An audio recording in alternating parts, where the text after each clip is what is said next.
Appaloosa Radio offers Reflexology, an original story.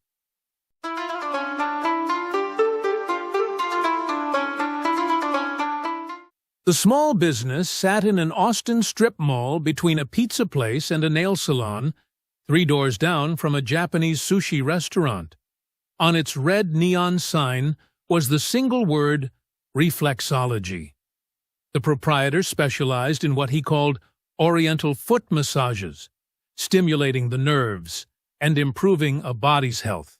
It was 5:45 in the evening, and in mid-December it was already dark. The red neon Reflexology sign was visible across the whole parking lot. None of the signs from the other businesses had yet switched on. In the foot massage client waiting area, the proprietor sat on one of the chairs, looking intently at his phone. After 5 or 6 minutes, he got up and walked outside. In front of the sushi restaurant was a bench where customers of the Japanese restaurant sat while they waited for their to-go orders. He sat on the bench and lit a cigarette. He finished his cigarette, glanced at his phone, and then stood up. 30 seconds later, he lay on the sidewalk, dead.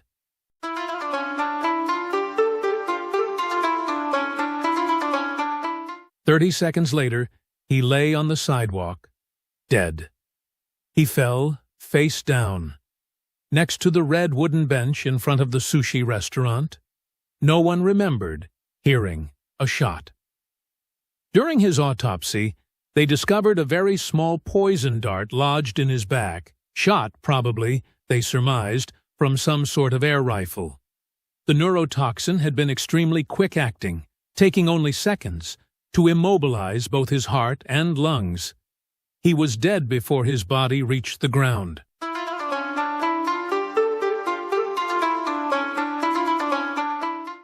When the first officers arrived, they searched his body for identification.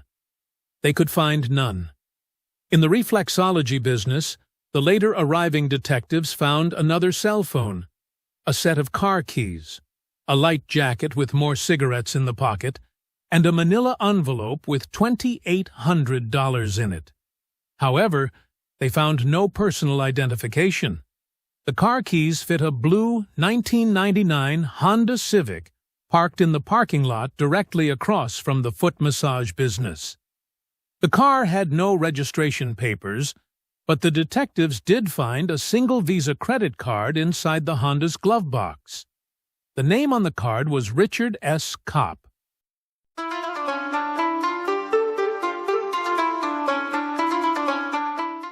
When the police ran the car's license plate, they found that it had last been registered 3 years before, but not since.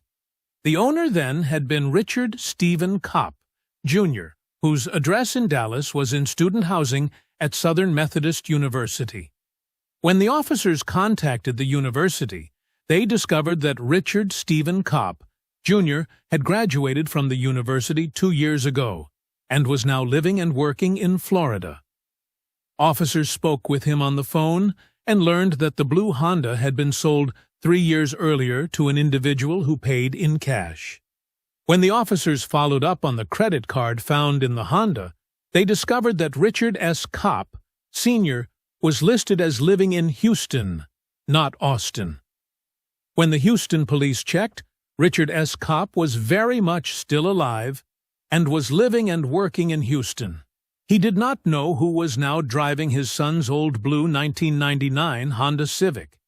He said that they had sold it 3 years earlier. He had no idea who may have been using a credit card with his name on it. He had all of his credit cards. None had been compromised or stolen. He had never been to the Austin reflexology business. He knew nothing about the Austin strip mall. In fact, it had been over a decade since he was last in Austin. An unknown dead man in his early 40s killed by a poison dart. A most unusual start to a most unusual murder case.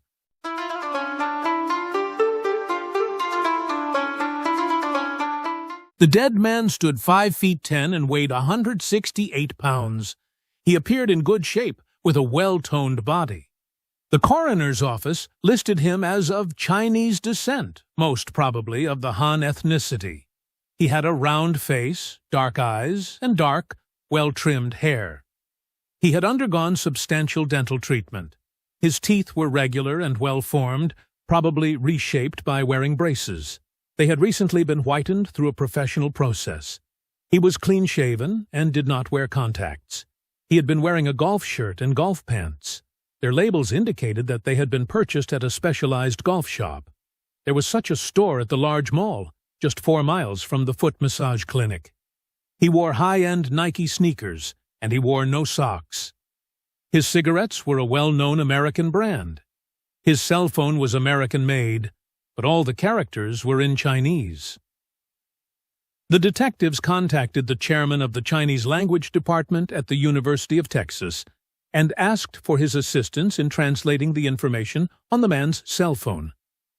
Early the next morning, the professor arrived at police headquarters and was given the phone. When he tried to view its contents, he quickly discovered that everything had been erased from it. Officers knew that the previous evening, the phone had been live and seemed to contain substantial information. They contacted the cell service provider and asked whether the company had initiated the order to erase all content on the device. The company had not. The command, the company said, had originated elsewhere. Officers did learn that the phone had been registered to Richard S. Kopp at an Austin apartment address. When the police arrived at that address, they found the apartment was empty. Neighbors informed them that the apartment had been occupied by 4 or 5 Chinese men, but they all had moved out the week before, leaving the apartment immaculately clean.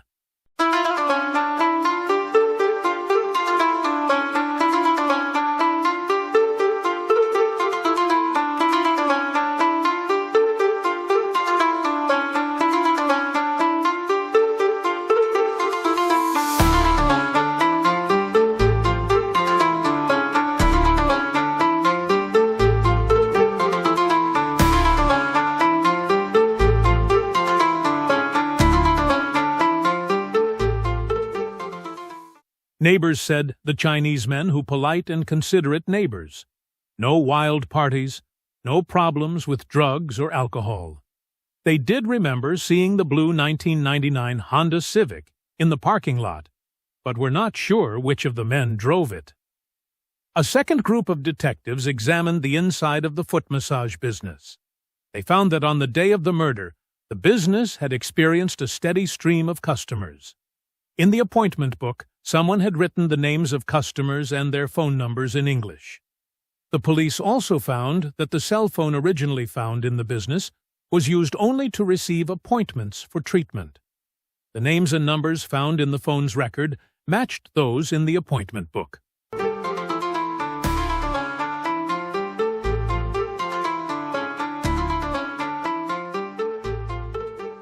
Officers contacted each person who had received a foot massage at the clinic. They discovered that Dr. Charlie was well liked by his customers, and most had experienced remarkable results from their treatment. Dr. Charlie was reported to have seen many American movies from the 1940s and would often entertain his customers by reciting lines from those movies, changing voices to do the different parts. Very entertaining, very engaging, very professional. One customer said that Dr. Charlie's favorite movie roles were from the old Charlie Chan detective movies. He knew every line from everyone.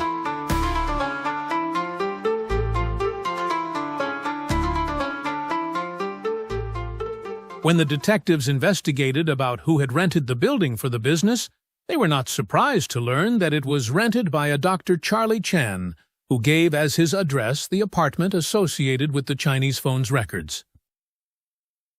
By every indication, the foot massage clinic was a legitimate business that provided a service valued by its customers. Customers personally liked Dr. Charlie and appreciated the relief that his treatments brought to their various health conditions. The clinic operated professionally and maintained regular hours. Dr. Charlie was the only apparent employee. The business had been open over 2 years and had received only 5-star reviews on social media. It regularly advertised using a direct mail coupon service and offered a substantial discount for first-time customers.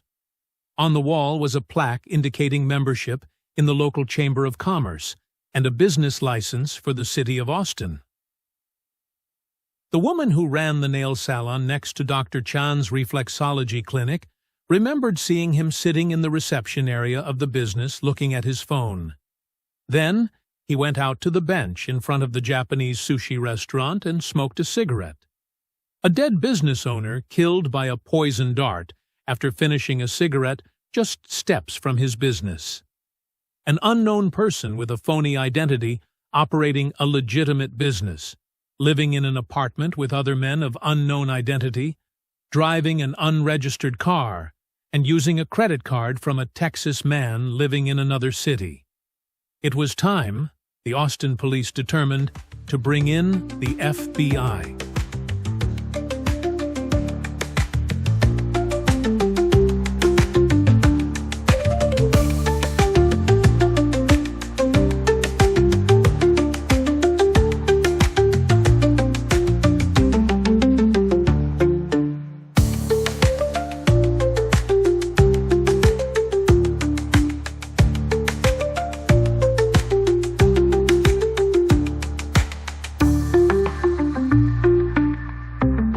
Days into its investigation, the FBI developed a theory.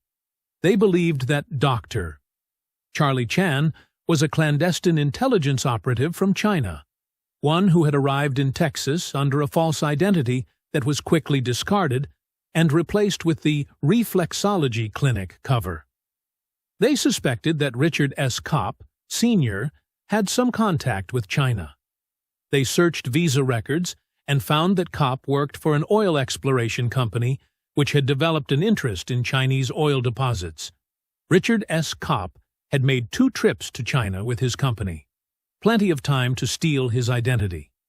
The FBI speculated that the Chinese government had stolen Kopp's identity and then used that identity to create new credit card accounts that they could use to send ongoing funding to their clandestine operatives in Texas. They reasoned that it is common for credit card holders with one bank to be sent offers for additional credit cards from other banks. The FBI speculated that Chinese operatives stole mail from Richard Kopp's mailbox and then used the credit card offers from other banks to credit new credit cards they could use for their clandestine operations. As long as the account was paid on time and in full, no one would even know that the newly acquired credit cards did not belong to Richard Kopp. The FBI also speculated that Chinese operatives placed the Kopp family under continuing observation, and when the blue 1999 Honda became available, they purchased it. While there were no registration papers in the car when it was discovered after the murder, the FBI reasoned that in all probability Chinese forgers had produced phony registration papers and maybe even a phony driver's license to be available should the need arise. The Chinese operatives may have removed them from the car in anticipation of closing down the operation. The operatives may have left the single credit card because Dr. Chan was tasked with making a final purchase before the operation completely ended.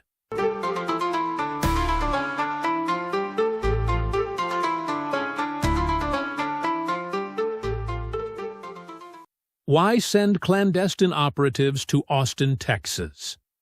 Well, Austin is becoming one of America's fastest-growing tech centers, a place where innovation was at the forefront. So, what was Dr. Charlie Chan's reflexology clinic?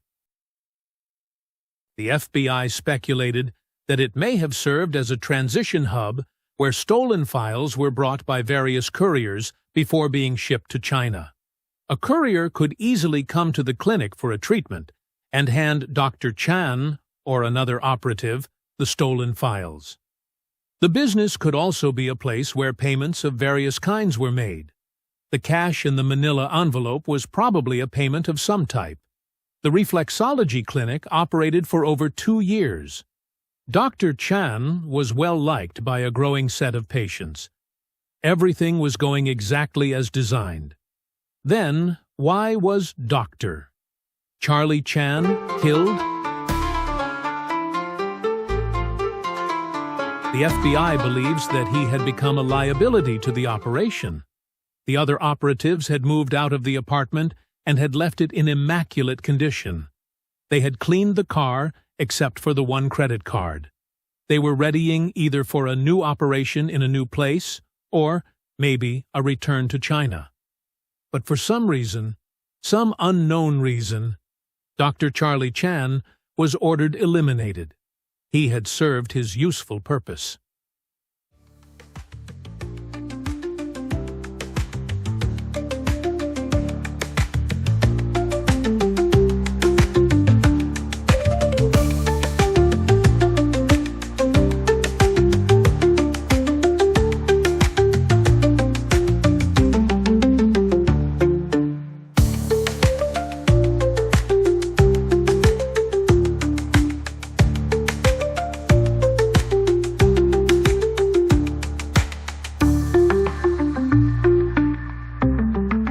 Over the years, Hollywood created nearly 4 dozen Charlie Chan mystery movies. In the movies, Charlie Chan was inscrutable, solving murders through cryptic Chinese proverbs. At least 10 different actors portrayed the fictional detective. All of these actors were Caucasian. None were Chinese. Every actor in these movies impersonated what they believed to be Chinese mannerisms and a Chinese accent. Of course, they were stereotypical, well beyond phony. It is not without irony that the phony Dr. Charlie Chan, who ran the Austin Reflexology Clinic, chose to name himself after the movie character. It was not in tribute or honor that he did so. He was clearly saying, "I am a Chinese clandestine operative from the modern China, the real China, the powerful China." Like the movie character, I am very intelligent and highly resourceful.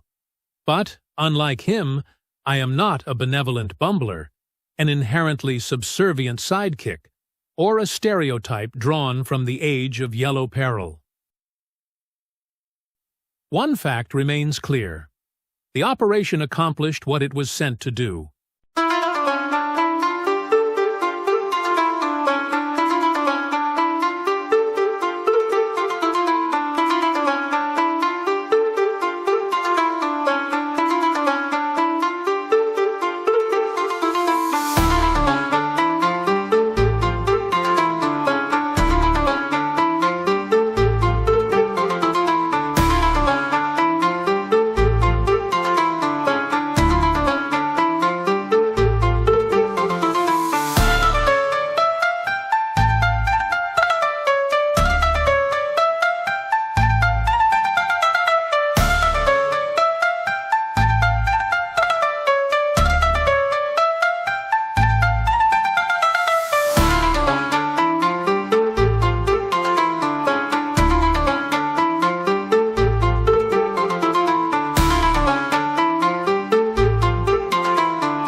This original audio story was created using voices from 11 Labs and music from Suno AI, neither of which is covered by copyright privilege. However, the story content is wholly original and thus has privileged ownership rights, including full copyright under the provisions of the United States.